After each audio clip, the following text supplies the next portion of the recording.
चुनावी राज्य मध्य प्रदेश के सीहोर जिले के बुधनी विधानसभा में इस वक्त मेरी मौजूदगी है, जो मुख्यमंत्री शिवराज सिंह चौहान का चुनावी क्षेत्र भी है। चुनावी बोलबाला है, अपने अपने दावे, अपने अपने वादे, लेकिन इन सबके बीच सबसे ज्यादा बवाल इस बात पर मचा हुआ है जिस तरह से दूसरे राज्यों में, चाहे राजस्थान हो, छत्तीसगढ़ हो और वहां राजधानी दिल्ली, जिस तरह से ईडी और सीबीआई की ताबड़तोड़ कार्रवाई विपक्षी नेताओं पर चल रही है, उसको लेकर सियासत का माहौल यहां पर पूरी तरह से गर्म हो चुका है। एक तरफ छत्तीसगढ़ के मुख्यमंत्री का यह कहना है कि कुछ भी कर लें, न सीडी चलेगी न सीबीआई चलेगी, बल्कि यहां पर सिर्फ और सिर्फ पेन ड्राइव चलेगी। अब उस पेन ड्राइव के भीतर क्या है, इसको लेकर छत्तीसगढ़ की सियासत गर्मा गई है। वहीं मुख्यमंत्री की ओर से जो दावे किए जा रहे हैं उस पर गृह मंत्री अमित शाह की ओर से पलटवार किया गया है। भ्रष्टाचार के एक के बाद एक कई मामले आज उनकी ओर से छत्तीसगढ़ में गिना दिए गए। भूपेश बघेल की सरकार पर वार किया गया। तो वहीं दूसरी तरफ राजस्थान, जहां पर कांग्रेस और बीजेपी के बीच जोरदार मुकाबला है, वहां पर भी जिस तरह की कार्रवाई इस वक्त चल रही है ईडी और सीबीआई की, उसको लेकर मुख्यमंत्री अशोक बघेल ने सीधे उसको लेकर सीधे निशाना साधा गया है और ये कहा गया है कि दरअसल तानाशाही प्रवृत्ति में लिप्त है ये सरकार और चुनाव में अपनी हार की हताशा की वजह से इस तरह के लगातार ताबड़तोड़ कार्रवाई को अंजाम दे रही है। जबकि राजधानी दिल्ली में आपको बताते चले, जब से मुख्यमंत्री अरविंद केजरीवाल के ऊपर ईडी को लेकर एक्शन हुआ, उसके बाद उनको समन जारी किया गया, उसके बाद से लगातार आम आदमी पार्टी की ओर से आरोप लगाए जा रहे हैं। उनके आरोपों में कितना दम है, चुनावों के मद्देनजर ही क्या ईडी और सीबीआई की कार्रवाई काफी तेजी से आगे बढ़ती है, उस पेन ड्राइव में क्या है जिसका जिक्र भूपेश बघेल छत्तीसगढ़ के मुख्यमंत्री की ओर से किया जा रहा है। सवाल यह है कि क्या जब चुनाव हो उस समय ईडी और सीबीआई अपने कामकाज नहीं करें, या फिर जानबूझकर चुनावों के मद्देनजर ही उनको घेरने के लिए, क्योंकि कई जगहों से करोड़ों करोड़ों रुपए बरामद हो रहे हैं, उनका इस्तेमाल चुनावों के दौरान किया जाना था, इस तरह के आरोप लगे हैं।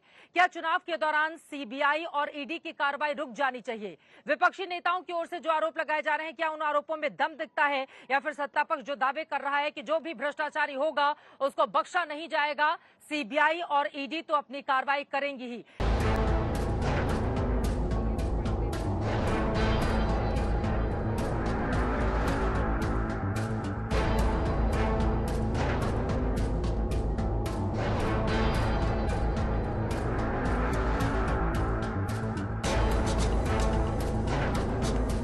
5 राज्यों के विधानसभा चुनावों का प्रचार जोरों पर है। हर दल के बड़े से बड़ा नेता प्रचार मैदान में दिन रात मेहनत कर रहा है, जनता के बीच दावे और वादे कर रहा है। दूसरी ओर केंद्रीय जांच एजेंसियां भी पूरी रफ्तार से एक्शन में हैं।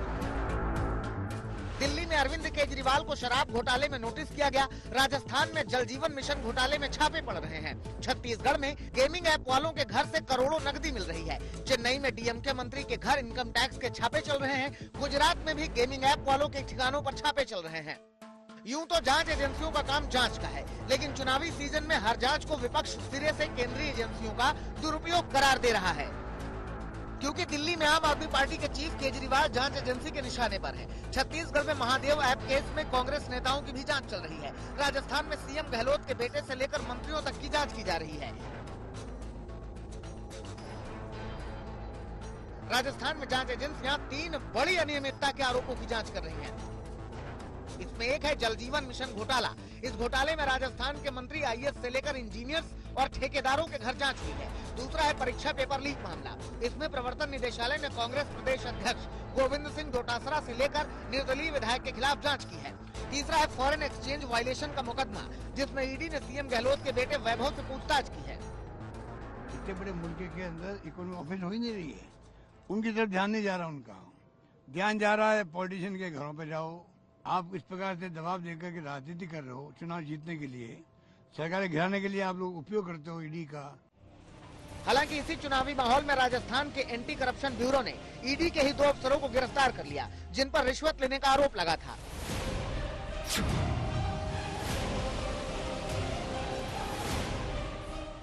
छत्तीसगढ़ में महादेव गेमिंग ऐप से जुड़े लोगों के ठिकानों पर छापे में भिलाई से 1 करोड़ 80 लाख और रायपुर से 3 करोड़ 12 लाख रुपए नकद मिले। इसके अलावा बेनामी बैंक खातों में 10 करोड़ रुपए का भी पता चला है, जिनका चुनाव में इस्तेमाल की आशंका है। सीआरपीएफ के जो लेन में भर के बक्से भर के बड़े बड़े बक्से भर के आए।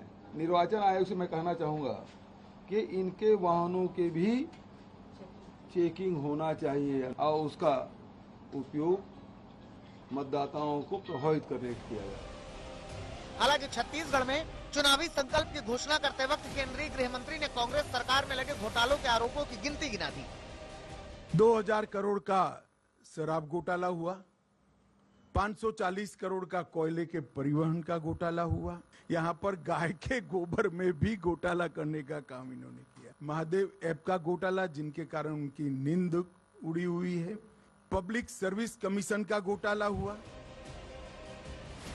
दिल्ली में शराब घोटाले की जांच के दौरान ईडी ने मुख्यमंत्री केजरीवाल को जांच के लिए तलब किया है। हालांकि केजरीवाल चुनाव प्रचार का कारण बताते हुए जांच में शामिल नहीं हुए हैं। और इधर अंतर्राष्ट्रीय हवाला लेन देन और 7 करोड़ से अधिक की कस्टम चोरी के आरोप में दिल्ली के मंत्री राजकुमार आनंद के ठिकानों पर ईडी के अफसरों ने 22 घंटे की लंबी तलाशी ली है। कस्टम ड्यूटी का जो मामला है वो आज से 18-20 साल पुराना कोई मामला था जब मैं बिजनेस किया करता था। ये केस खत्म भी हो गया था। ये आम आदमी पार्टी को खत्म करना चाहते हैं।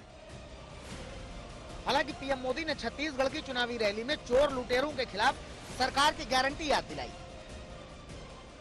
ये मोदी की गारंटी है, लूटने वाला एक भी बचने वाला नहीं है। लुटारों का हिसाब चुकता करना चाहिए, नहीं करना चाहिए। हालांकि विपक्षी दलों का आरोप है कि जांच एजेंसियों की सारी कार्रवाइयां सिर्फ विपक्षी दलों के नेताओं के खिलाफ हो रही हैं और इसका मकसद सिर्फ राजनीतिक रूप से डर पैदा करने की कोशिश है। आज तक ब्यूरो। 2000 करोड़ का शराब घोटाला हुआ, 540 करोड़ का कोयले के परिवहन का घोटाला हुआ, यहाँ पर गाय के गोबर में भी घोटाला करने का काम इन्होंने। 5000 करोड़ का अभी तो शुरुआती जांच है। महादेव ऐप का घोटाला जिनके कारण उनकी नींद उड़ी हुई है। पब्लिक सर्विस कमीशन का घोटाला हुआ।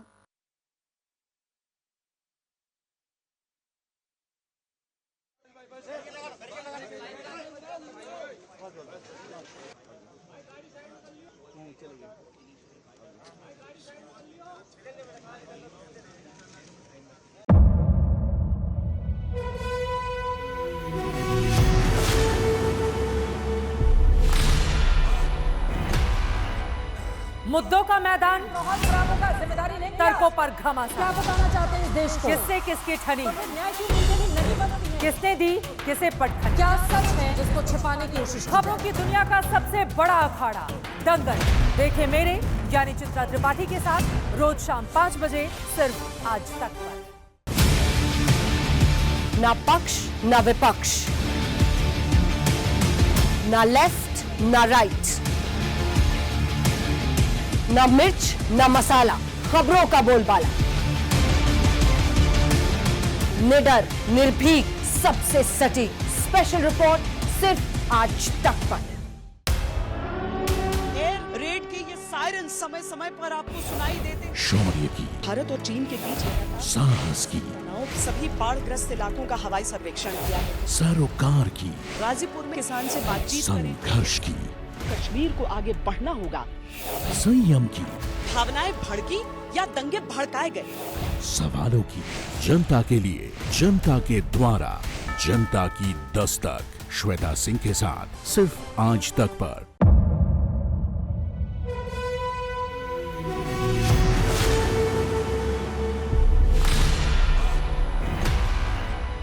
मुद्दों का मैदान, जिम्मेदारी लेंगे, तर्कों पर घमासान। क्या बताना चाहते हैं इस देश को? किससे किसकी ठनी, न्याय की नीति नहीं बनती है। किसने दी, किसे पटखनी, क्या सच है जिसको छिपाने की कोशिश। खबरों की दुनिया का सबसे बड़ा अखाड़ा दंगल देखे मेरे यानी चित्रा त्रिपाठी के साथ रोज शाम 5 बजे सिर्फ आज तक पर। ना पक्ष ना विपक्ष,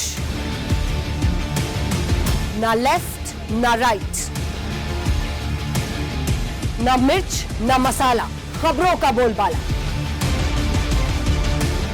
निडर, निर्भीक, सबसे सटीक स्पेशल रिपोर्ट सिर्फ आज तक पर।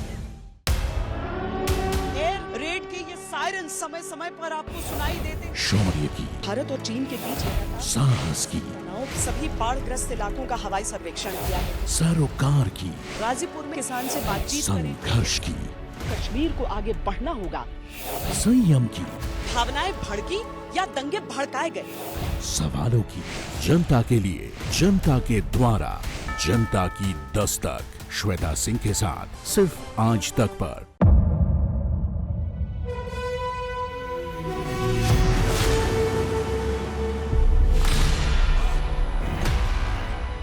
मुद्दों का मैदान, जिम्मेदारी नहीं, तर्कों पर घमासान। क्या बताना चाहते हैं इस देश को? किससे किसकी ठनी, किसने दी किसे पटखनी, क्या सच है जिसको छिपाने की कोशिश? खबरों की दुनिया का सबसे बड़ा अखाड़ा दंगल देखे मेरे यानी चित्रा त्रिपाठी के साथ रोज शाम 5 बजे सिर्फ आज तक पर।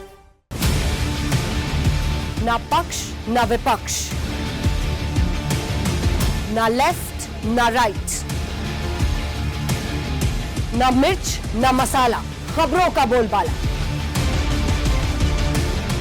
निडर निर्भीक सबसे सटीक स्पेशल रिपोर्ट सिर्फ आज तक पर। एयर रेड के ये सायरन समय समय पर आपको सुनाई देते। शौर्य की, भारत और चीन के बीच साहस की, सभी बाढ़ग्रस्त इलाकों का हवाई सर्वेक्षण किया है। सरोकार की, गाजीपुर में किसान से बातचीत करें। संघर्ष की, कश्मीर को आगे बढ़ना होगा।